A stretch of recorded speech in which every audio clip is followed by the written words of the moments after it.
Hey Siege fans! I'm your host Seltzer, and it is my pleasure to welcome you to Operation Shadow Legacy, the biggest season yet to come to Siege. We're still coming at you from the comforts of our own homes, and we're excited to share what's coming up with the help of our very own Ubisoft news team. They've put together a quick look at what's in store today, starting with our newest operator. Most of you know him as Sam Fisher, but at Siege, we like to call him Zero. You should know better than to write me off.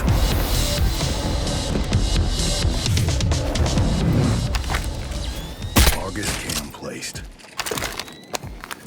In Operation Shadow Legacy, a legend steps out of the darkness and into the light as Sam Fisher comes to Rainbow Six Siege. Armed with a powerful new intel gathering gadget, a deadly new assault rifle, and a gruff demeanor honed over years of fieldwork, Fisher steps into his new call sign, Zero, with all the swagger you'd expect from an icon. Perfect shot. But Shadow Legacy is about more than one operator. It's about a whole host of gameplay modifications that will change the way you play Siege. Ping 2.0, new and updated optics, a hard-breaching secondary gadget, pooled reinforcements, and map ban, plus the match replay alpha phase on the test server are just some of the updates that, along with a rework of the scenic Chalet map, will ensure this season has a lasting legacy.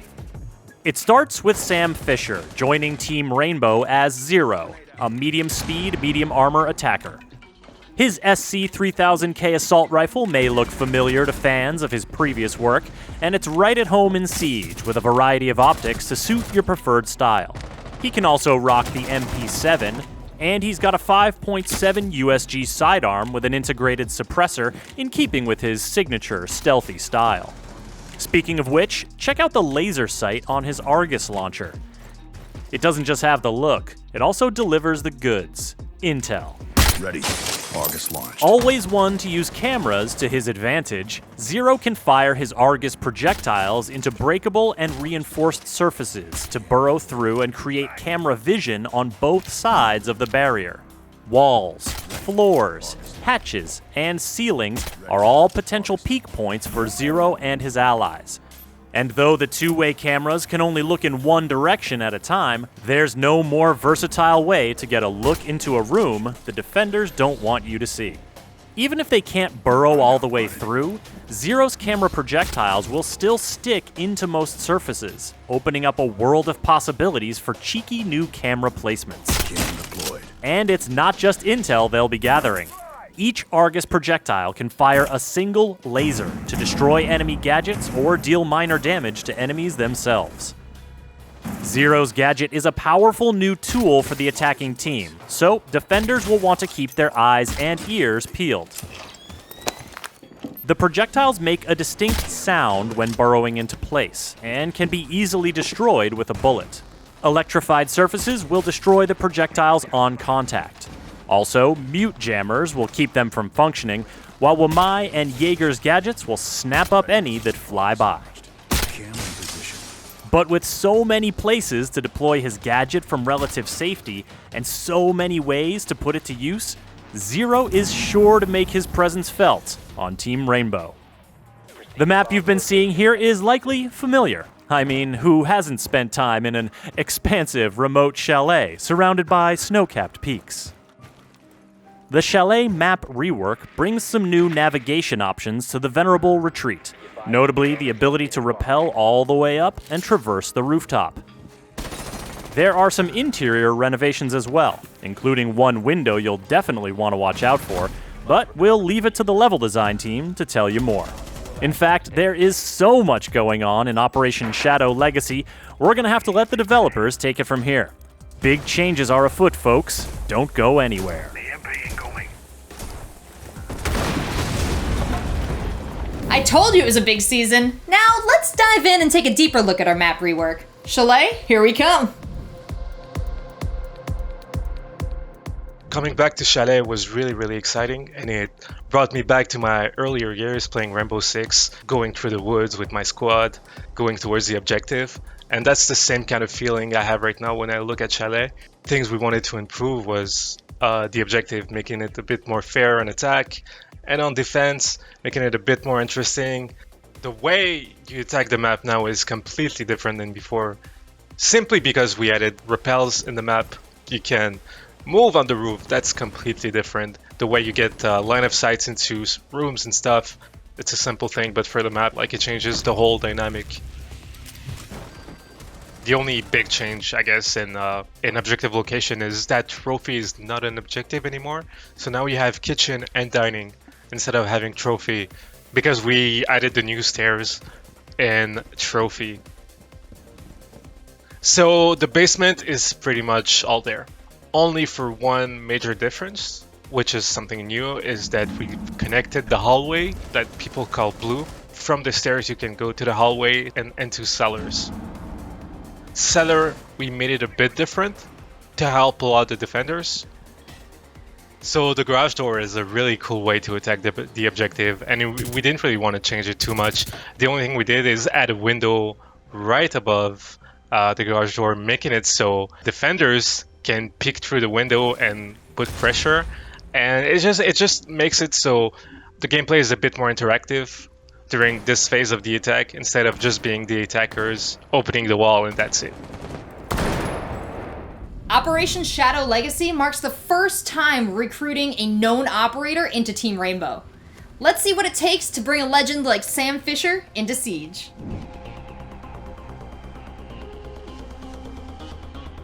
There is a lot of elements in the Sam Fisher fantasy that revolved around the Sam Fisher Splinter Cell gameplay of infiltration, of stealth, against AIs. Those elements, we had to interpret them in a way that would fit a PvP game like Rainbow Six Siege.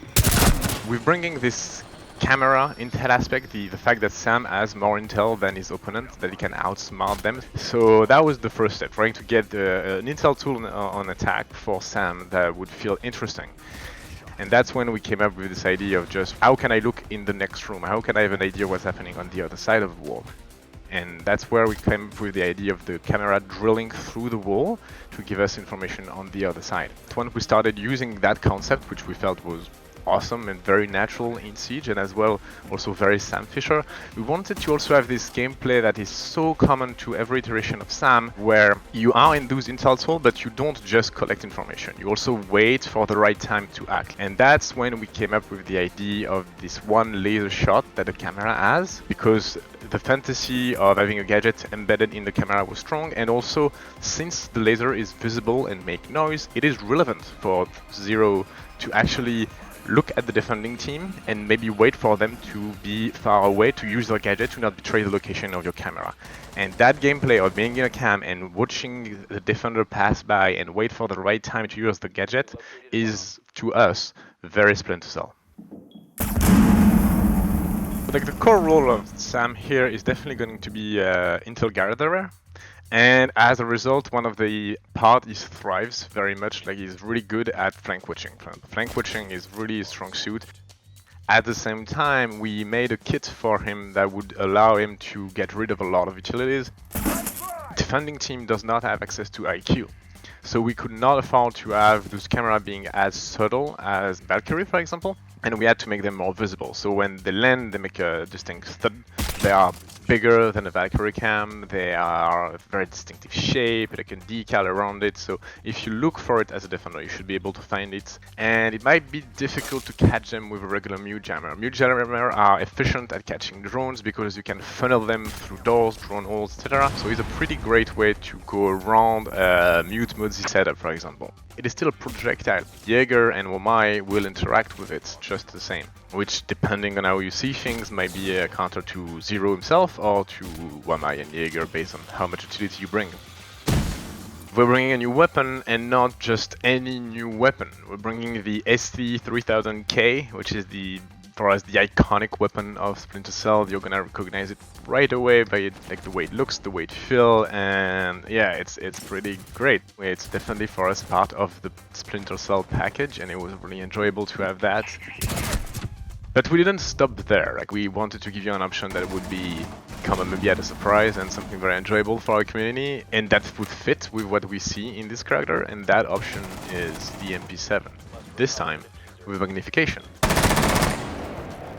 There is definitely a buzz and a lot of research that went into it. Like, we put a lot of research into all our operators, but this is like, it was already an established character. So we had to go through and pick and choose, okay, what are we keeping? What are we redesigning? What is essential to the core? So it was a little bit intimidating because he's such a big character. We have an in-house Sam Fisher expert, so we made sure I checked in with him pretty much every step of the way. So Sam Fisher's new codename Zero, it's a sign of respect.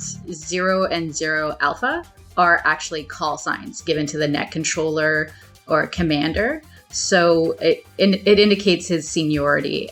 Harry is a psychologist. He doesn't have that military experience that Sam does. And coming in as an instructor, he's going to teach the rest of the guys a thing or two. So he's our first member of the ROS, Rainbow Operational Staff. My headcanon is always just Sam Fisher sitting in the back of the room with a coffee. He just doesn't say anything. He just looks at you and then walks away. Just pure judgment. Now, if it hasn't sunk in yet that this season's a little bit different, we're about to make it crystal clear. This new era of Siege is kicking off with a ton of core gameplay modifications that are going to change the way you play. Here to tell us more are some of our wonderful developers from Montreal and Barcelona. First of all, we're introducing 2 new sights, a new red dot and a new holographic sight. We are also bringing in 2 new scopes, one of it which is going to be at 1.5 zoom level, the other one is going to be at 2.0 zoom level. We are also changing the ACOG a bit. We're reducing the zoom level to 2.5 from 3.0. We are also keeping the 3.0 level. We're going to change the reticle and aesthetic insight of the scope, and it will also be distributed on DMRs. So yes, it's going to provide us with a new balancing tool for kits and provide you with different experience.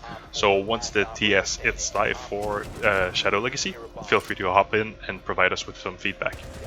I hope that people find new favorites. They will rediscover some weapons that they discarded before because they didn't have the ACOG. Now with a 1.5x, maybe they'll discover like this weapon is crazy good and they'll have a new favorite.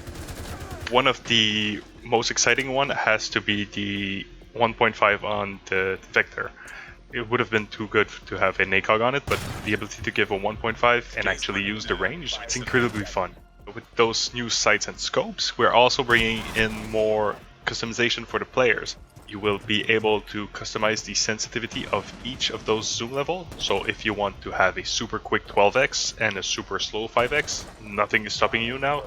Instead of having 2 global options, one for regular sensitivity and one for sensitivity while aiming down sight, we are keeping the global sensitivity, and we are also increasing the amount of sliders that you have control over. So you will have a slider for the 1x, you will have a slider for the 1.5, 2.0, etc. So more control for the players. We are introducing the accessibility tab in the option menus. So this will be the last tab that you see. When you open this, you will have plenty of choice for colors of your reticles. You will be able to choose from colorblind types or simply pick a colors among the choices.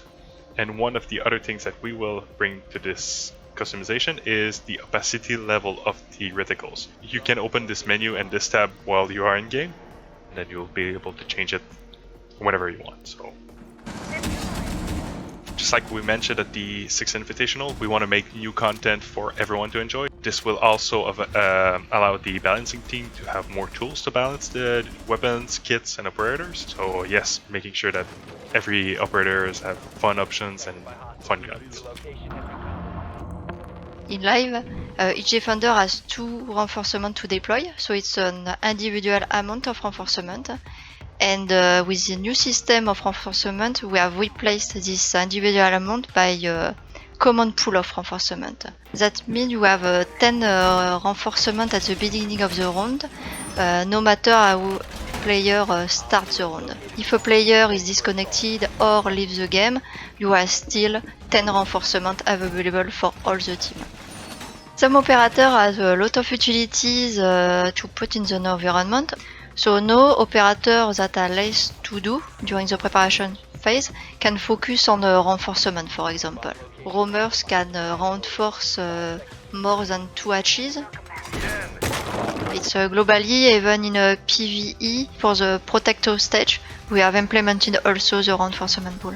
Improvement of the preparation phase is still an important axe for us, and we will continue to work on that in the future. Right now we have only hero pin, but with new pin system, you just have to pin the gadget, and there was an icon tells you which gadget is there. So when you pin enemy gadget, you will be able to also reveal operator's identity on top of the screen. You can also pin your own gadgets. So this is useful for every level of the player, because let's say you pick the mute and you will be able to pin your own gadget to tell other players that I put mute gadget on this location. It's gonna be available on observation tool too. So you will be able to pin from camera and drone. We simply added number on hero pin assigned to each player, so it's gonna be 1 to 5.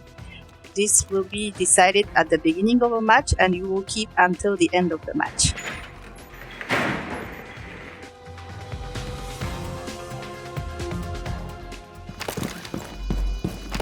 So in the past few years, we saw that the attacker's composition is quite rigid, and bringing a hard breacher is a must, and we would like to ease it a little bit. And with the secondary gadget, the attackers don't need to bring a dedicated hard breacher, and maybe it can lead to some more exotic picks. So the hard breach charge, it's a bit slower, and the hole it makes is also smaller. It's still gonna be enough to vault through or crouch walk through, but you cannot just run through it.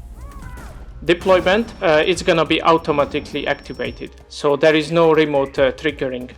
At the same time, the fusing is quite long. We wanted to make it easier for the defenders to react to it. So either we can try to trick it, or we can try to run away if we want to. The hard breach charge can be deployed on reinforced hatches as well, and this is gonna be very important. We would like to try to pre-reinforce the rooftop hatches, and this means that at the beginning of the round, all the rooftop hatches would be reinforced by default. This would give the defenders new opportunities and new defense strategies, because now they can decide to commit to defend those hatches with the help of Kite, for example. We would like to put it to test server and let our players give it a spin. If it doesn't work or players don't like it, we are ready to revert it. But if it works, then let's go. We will move forward with it. In Season 3, we are changing a little bit the behavior of the EMP Grenade of Thatcher. As of now, in the game, Thatcher's EMP Grenade can have multiple effects on the defender's gadgets. Some of them are destroyed right away, and some of them are disabled for a certain amount of time, and then they come back to life. We would like to unify this, and from Season 3, all the defender in-world gadgets will be disabled instead of destroyed. The bandit tricking will change a little bit because of this. Thatcher's gameplay is gonna be more interesting. It's not gonna be just like I leave an EMP here and then everything is cleared and I can just go to the other side of the map. Timing is gonna be important, and to play together with the breachers, with the rest of the team.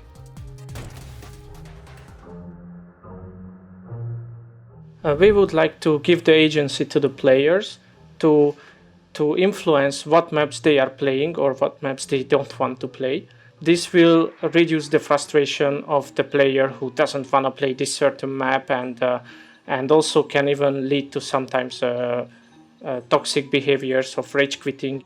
We will introduce first in the ranked and unranked playlists, and in the future we might add it to other playlists as well. There will be 3 maps generated randomly from the playlist map pool, and each team can vote to ban one of those. And at the end, what is not banned, they will play that one. Or in case there is both team is voting for one, map and there is 2 possibilities, then a random choice will be taken between the 2 maps. 2 long-awaited words are taking a step closer to reality this season: match replay. This new feature will be hitting the Shadow Legacy test servers in its alpha phase, and we're gonna need your help putting it through its paces. Here's a breakdown. I'm here to introduce Match Replay. I'm really excited to tell you that it will come for the first time on the test server with Season 3. Match Replay is a system that records your last played games. You will have the possibility to store up to 12 games that will be stored locally, and you will be able to find it in the new section of the game that will be called Watch. You just have to click on it and it will start automatically. You will start from the perspective of the spectator. So you will be able to see the map and the players from the top view. But I think even more interesting it will be that you will have access to each player view. Regardless if it was your teammate or if it was your enemy, you will be able to see all the points of view, which is pretty exciting, and can't wait to see the reaction of everyone. The challenge for us actually, and always has been, is to make sure that it's a very reliable system in terms of what you're actually doing in the game. It's actually replicated really accurate in the match replay also. Right now it's an alpha version. This is because we are aware there is still a lot of work to do. And you will see that by your own when you will test it on the test servers. Just go, try it and see how it is, because I'm very sure you will get pretty excited as I am. You will be able to see everything that happened in the game, and we also need your feedback to see how we can improve this feature even better. Along with all the features coming to you in-game this season, we've got 2 features coming to you outside the game. You've told us how important it is to track your performance, and so we're going to launch a new personal stat tracker called My Siege Stats on Rainbow6.com. We've built this platform to be a meaningful tool to track your performance and help you become a better player. Simply enter your username and we'll give you a host of stats that you can use to analyze your matches and target areas of improvement. My Siege Stats will go live with the launch of Shadow Legacy, so hop in and check it out. We are also very excited to announce the release of Squad Finder, a brand new service to help Rainbow Six Siege players build the perfect team. Informed by your in-game data and playing habits, Squad Finder will help you find like-minded teammates and build the best squad in Siege. Squad Finder is already available on Rainbow6.com, so what are you waiting for? The more players who squad up, the better the experience will be.